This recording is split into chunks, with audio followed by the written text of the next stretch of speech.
How long should we actually cool a patient after cardiac arrest? For years, the debate has focused on whether therapeutic hypothermia works. But if you decide to cool to 33 degrees, there's another question we've never really answered. Does keeping the patient cold longer improve neurological recovery?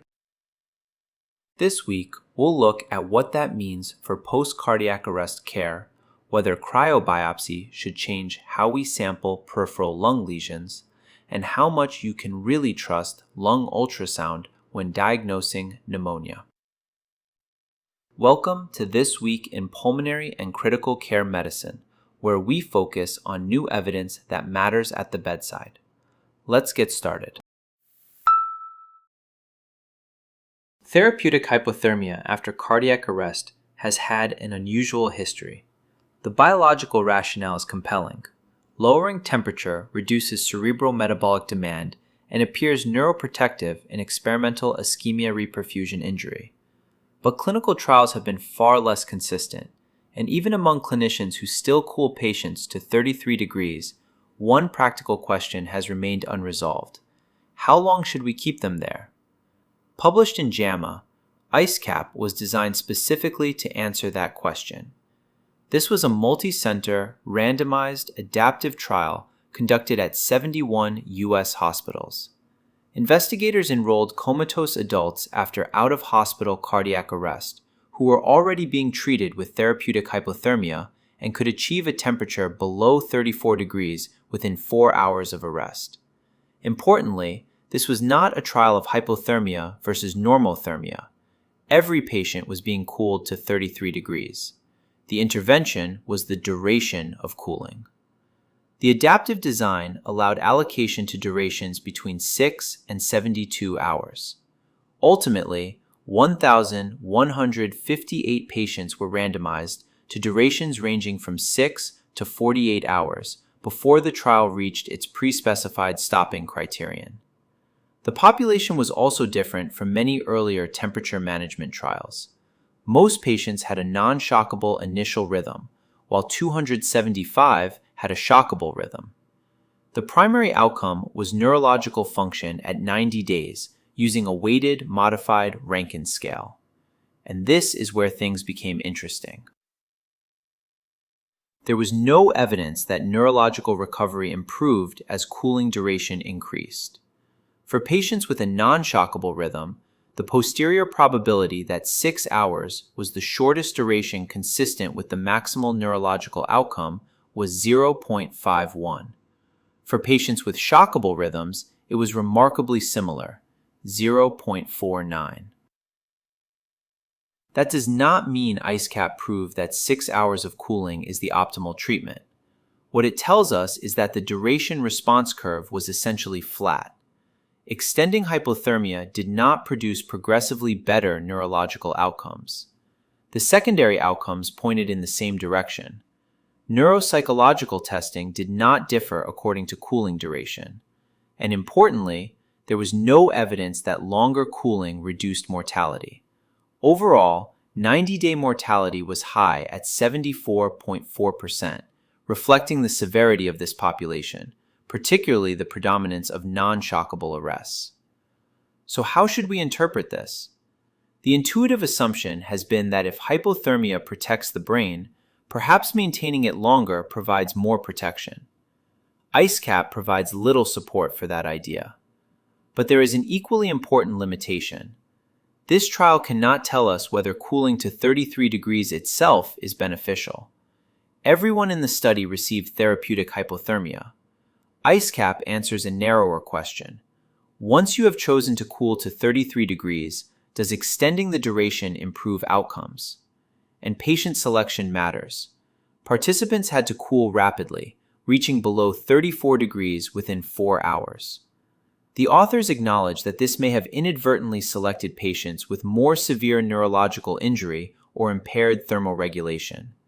Mortality was also high, leaving fewer survivors available for detailed neuropsychological assessment. Despite efforts to standardize prognostication, early withdrawal of life-sustaining therapy still occurred in some patients. So ICECAP does not settle the larger temperature management debate, but it does remove one increasingly difficult assumption to defend. If you choose therapeutic hypothermia, keeping the patient cold longer does not appear to improve neurological recovery. In practice, this means we should not routinely extend therapeutic hypothermia simply because we believe more cooling must be better. Duration should not be prolonged in the expectation of additional neurological benefit. Peripheral lung lesions create a familiar problem in bronchoscopy. You may successfully navigate to the lesion. Radial EBUS confirms that you're in the right neighborhood. But then the biopsy comes back non-diagnostic, and the problem becomes even more obvious when the radial EBUS probe is adjacent to the lesion rather than sitting within it. That is where cryobiopsy may have an advantage.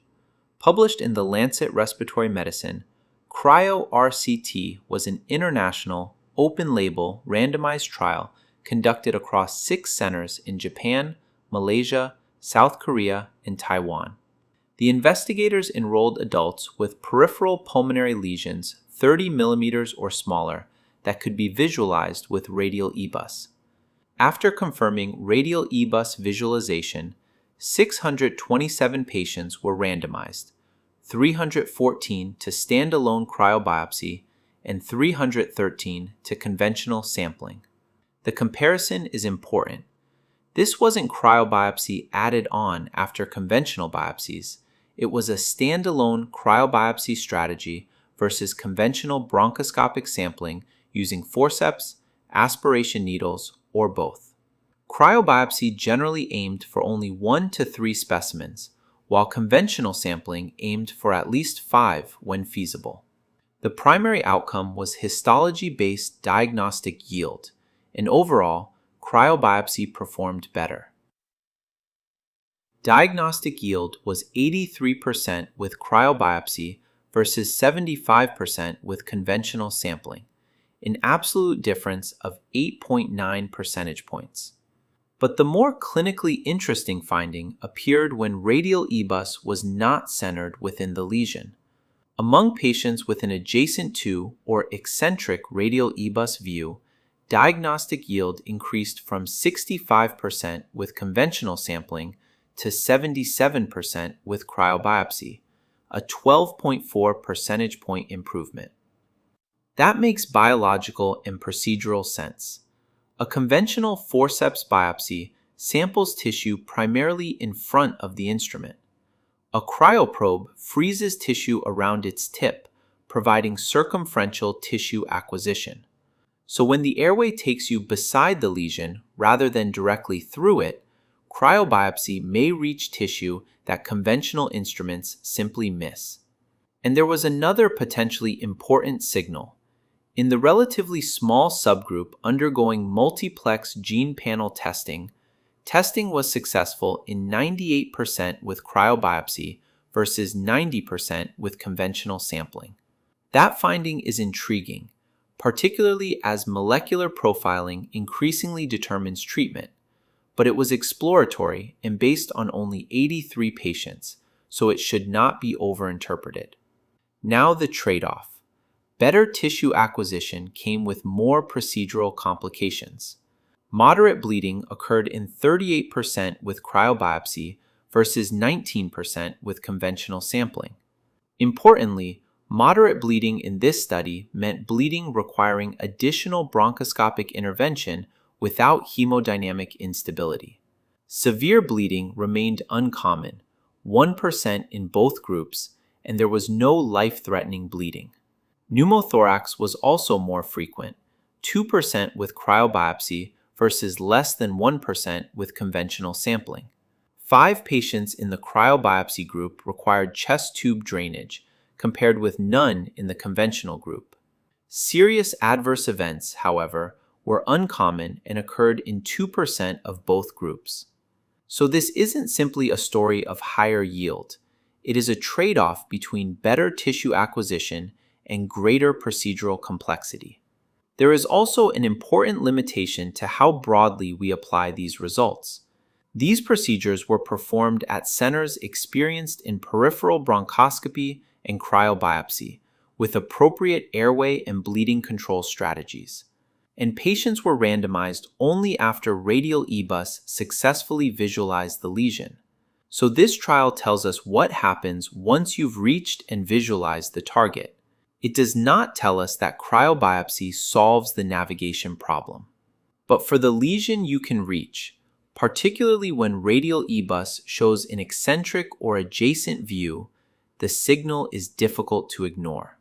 In practice, this means cryobiopsy should be strongly considered as a tissue acquisition strategy for radial EBUS visualized peripheral lesions, especially when the probe is adjacent to or eccentric to the target, provided the operator has the expertise and bleeding control infrastructure to perform it safely.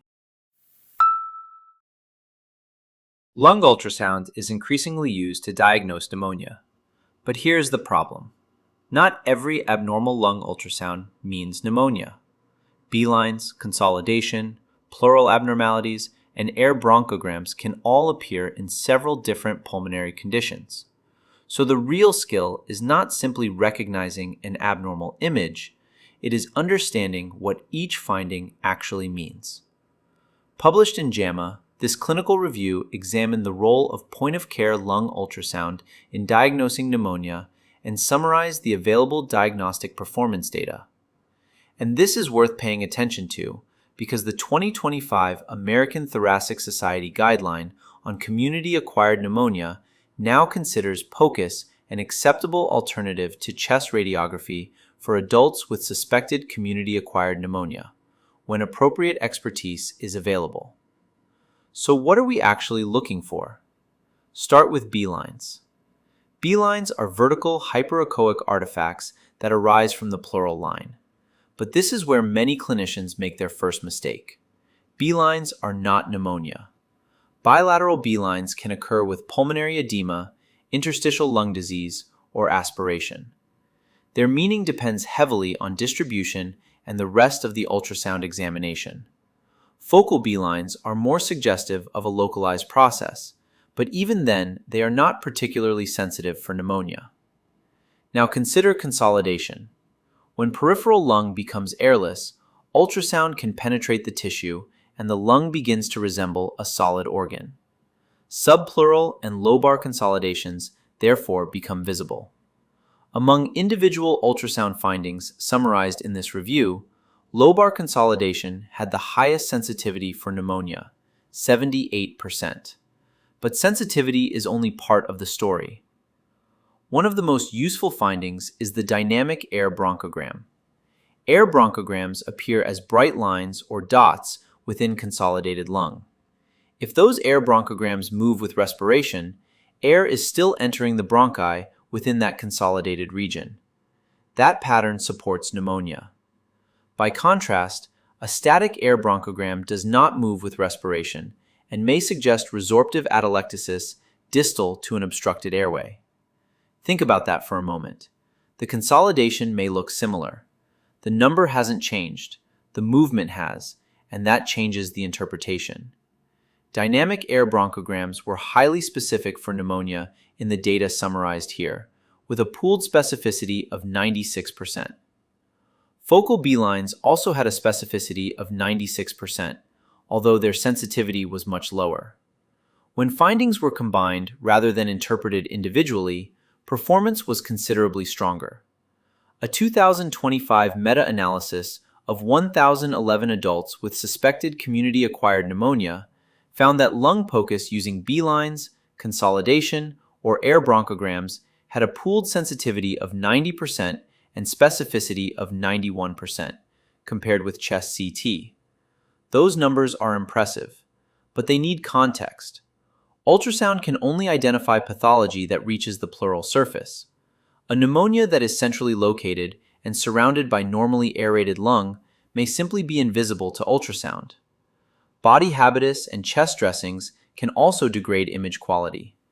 And although reported inter-observer agreement is high, training and credentialing are still not standardized. So a negative lung ultrasound does not universally exclude pneumonia.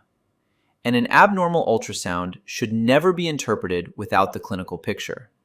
That is probably the most useful way to think about POCUS here. It is not a portable CT scan.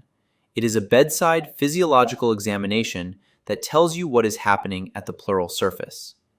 In practice, this means POCUS can be a powerful diagnostic tool for suspected pneumonia when performed by experienced clinicians, but individual findings should be interpreted by pattern and clinical context rather than treated as binary evidence of infection.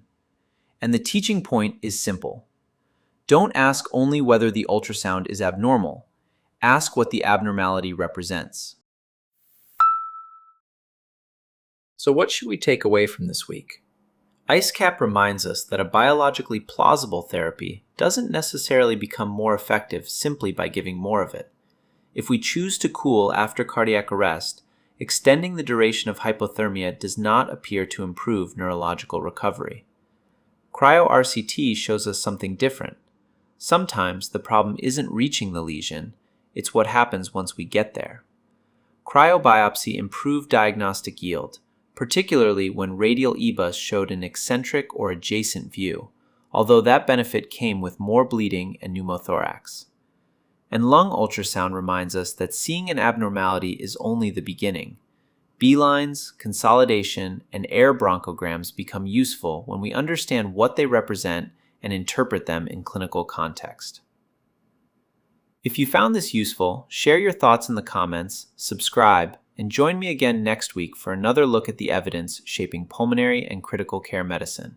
Until then, stay curious, stay critical, and I'll see you next week.